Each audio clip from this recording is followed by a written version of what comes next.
Assalamualaikum warahmatullahi wabarakatuh. Di sini kami akan menjelaskan tentang akurasi data mining untuk menghasilkan pola kelulusan mahasiswa dengan menggunakan metode Naive Bayes.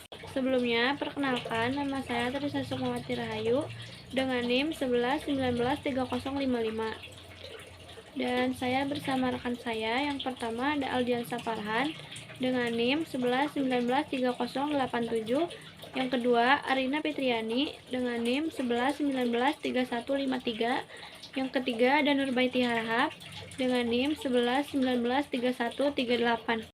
Di sini ada latar belakang pada program studi Informasi Fakultas Tinggi Informatika dan Komputer Aptikom. Prestasi akademik mahasiswa selama masa studinya masih menghadapi berbagai tantangan. Masih banyak mahasiswa program studi D3 Aptikom yang menyelesaikan kuliahnya lebih awal dari yang ditentukan waktu.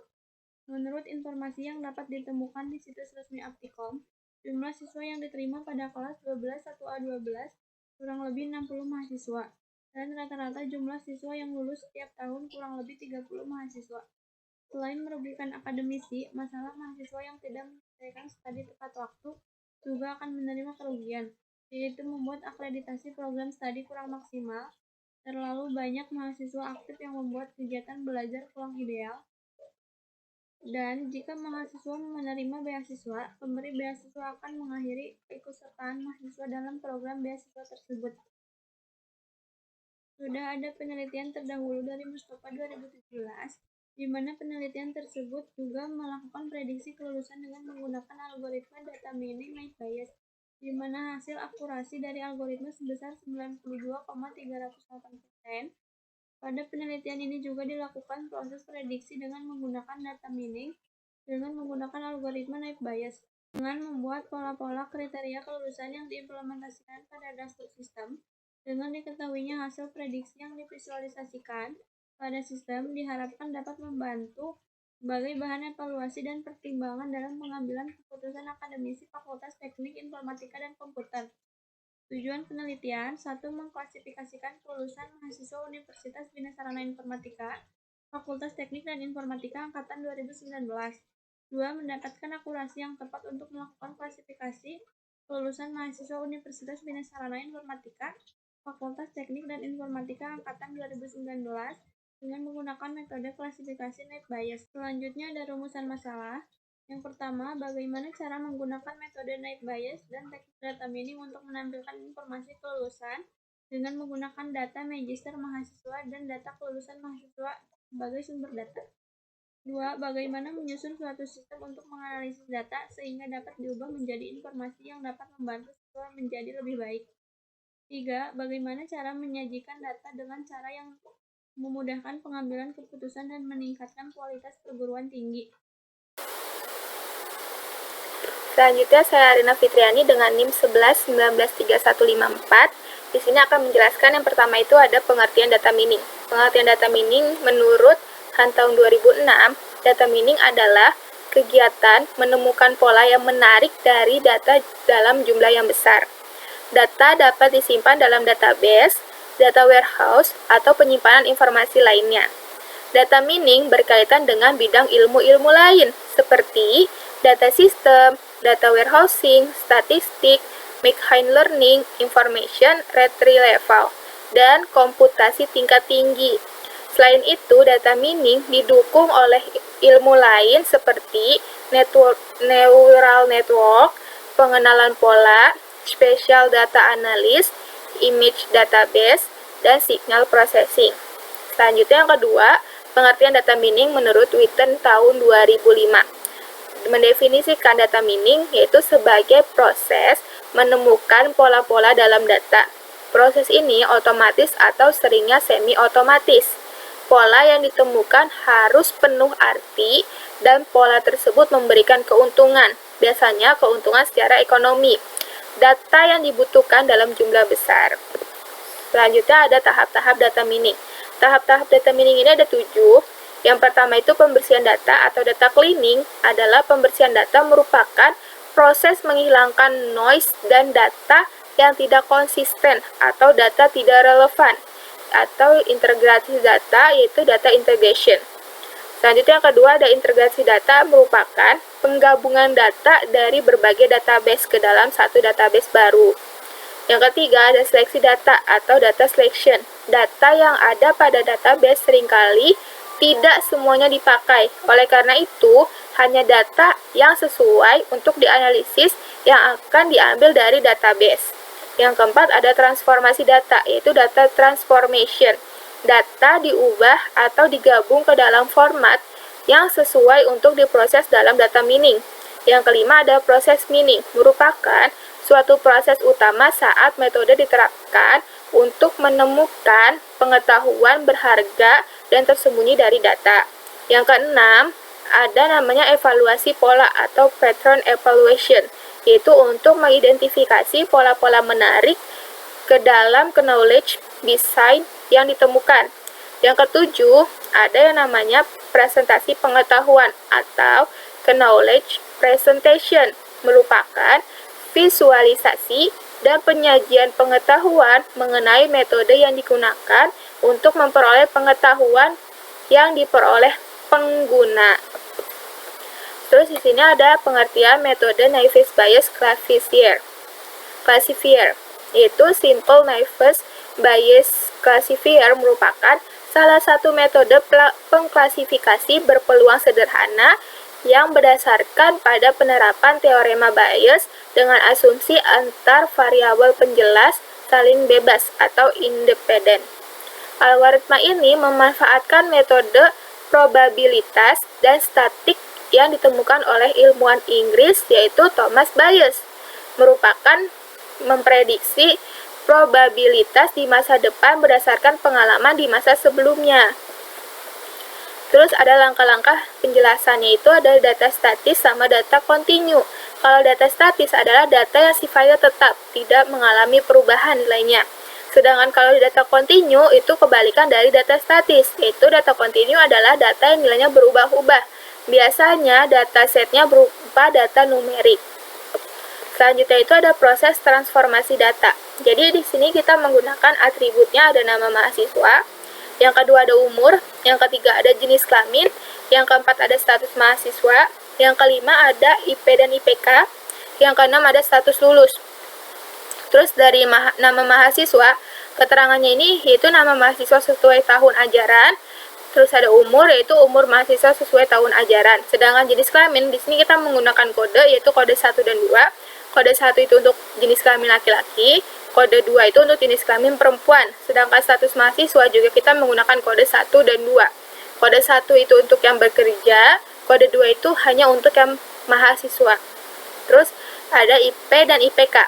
IP itu indeks prestasi tiap semester, IPK itu indeks prestasi kumulatif.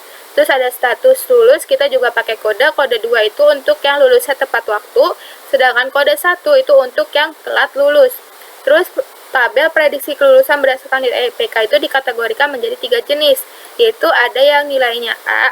Nilai A itu nilainya range-nya dari 3,51 sampai 4, sedangkan untuk yang B nilai range-nya dari 3,01 sampai 3,50, sedangkan untuk yang nilainya C itu range-nya dari 2,50 sampai 3.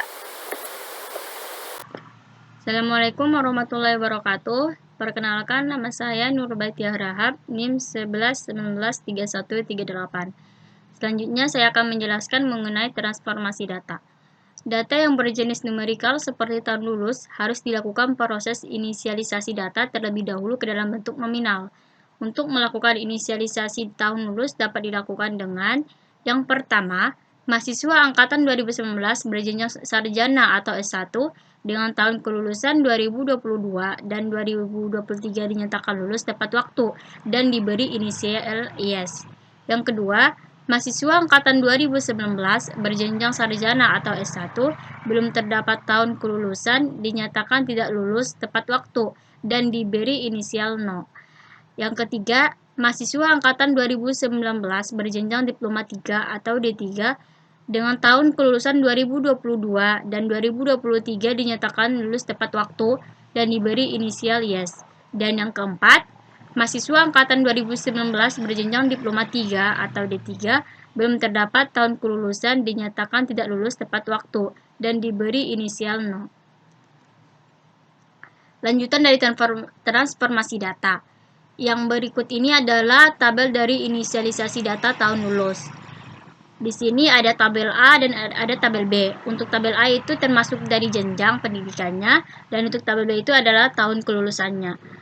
Untuk yang pertama itu ada D3 atau S1, kemudian diberi inisial yes. Dan yang kedua itu ada D3 atau S1 diberi inisialisasi dan kata yes. Ini karena mereka lulus tepat waktu. Dan ada juga yang D3 diberi inisialisasi yes, dan untuk yang tidak lulus diberi inisialisasi no. Selanjutnya ini ada contoh dataset mahasiswa yang telah dilakukan inisialisasi. Contohnya di sini ada NIM, ada nama, jenjang, program studi, provinsi, jenis kelamin, SKS, IPK, dan tahun lulus. Untuk yang pertama, contohnya itu ada dengan NIM 12192134 atas nama Arina Fitriani, jenjang D3 atau S1, program studinya itu sistem informasi, Provinsi Banten, jenis kelaminnya itu perempuan, SKS-nya itu 104 dan IPK-nya itu 3,97, dan kemudian tahun lulus itu 2022 dan itu dinyatakan yes karena dia lulus dengan tepat waktu. Kemudian yang kedua itu ada dengan NIM 12191496 atas nama Dewi Fitriana dan jenjang D3 atau S1, program studi sistem informasi, Provinsi DKI Jakarta, jenis kelamin perempuan, SKS 104, IPK-nya 3,98, tahun lulusnya itu 2022 dan dinyatakan lulus dengan kata yes. Begitu seterusnya. Untuk tabel yang ada ini adalah data dari tahun kelas kami tahun 2019. Assalamualaikum warahmatullahi wabarakatuh. Perkenalkan, nama saya Aldian Farhan. NIM saya 11193087. Di sini saya akan melanjutkan presentasi yang sudah teman saya bacakan sebelumnya, dan di sini saya akan melanjutkan dari perancangan metode naive Bayes. Dan untuk perancangan metode naive Bayes ini prosesnya kami menggunakan rapid miner, dan untuk proses penginputan datanya yang pertama kita lakukan adalah menginput data kelulusan tabel 1, ditaruh di sini, lalu disambungkan menggunakan metode naive Bayes. Dan untuk data kelulusan tabel 2 kita sambungkan dengan apply model, dan jika sudah disambungkan maka data kelulusannya kita sambungkan lagi ke performance. Setelah disambungkan dari performance, lalu apply model dan performance kita sambungkan menuju konektor. Lalu di sini ada distribusi data mahasiswanya, bisa dilihat sendiri. Di sini ada atribut, parameter, lalu ada 2022 dan 2023. Dan untuk parameternya ada terdiri dari mean, terus standard deviation, terus ada mean lagi dan standard deviation lagi, dan seterusnya ada value untuk nama-nama mahasiswa dan mahasiswi yang lulus. Lalu di sini ada chart hasil dari metode naive Bayes yang di atas tadi, dan ini adalah chartnya. Dan untuk chart di 2002 yang berwarna biru garisnya, dan untuk chart yang garis warna merah itu untuk yang 2023. Lalu di sini ada akurasi dari perhitungan menggunakan metode naive Bayes tadi, dan akurasinya adalah 100% benar. Untuk yang mahasiswa kelulusan 2022 totalnya ada 14, dan 2023 ada 3 orang, yang bertotalkan menjadi 17 orang. Lalu kesimpulan yang kami dapat, yang pertama adalah proses testing digunakan untuk memprediksi akurasi data mahasiswa tentang tingkat kelulusan yang akan diperoleh pada proses atribut ini yang digunakan adalah IPK program studi, dan atribut tersebut dipilih karena nilai perkalian support dan confidence-nya yang tinggi dibandingkan dengan atribut yang lain. Lalu yang kedua ada pada analisa data yang dilakukan di proses testing ini didapat tingkat keakuratan sistem sekitar 100% dan memiliki nilai errornya adalah 0% berdasarkan dari pengujian 17 data mahasiswa tahun yang masuk tahun 2018 hingga 19. Dan untuk saran adalah menulis belajar dari evaluasi aplikasi yang telah diajukan, bahwa aplikasi yang diajukan masih memiliki kekurangan karena perhitungan yang dilakukan masih mengacu pada perhitungan data mahasiswa dengan aplikasi Rapidminar. Maka laporan yang dihasilkan berupa passing grade dengan menggunakan metode naive Bayes. Selama proses analisis, data tambahan dapat dimasukkan untuk pengembangan di masa mendatang, sehingga hasil analisis sesuai dengan tingkat keberhasilannya, sehingga dapat membantu administrasi perguruan tinggi dalam memantau kualitas peningkatannya. Sekian dari saya, Aldian Syafarhan. Mohon maaf bila ada salah-salah katanya.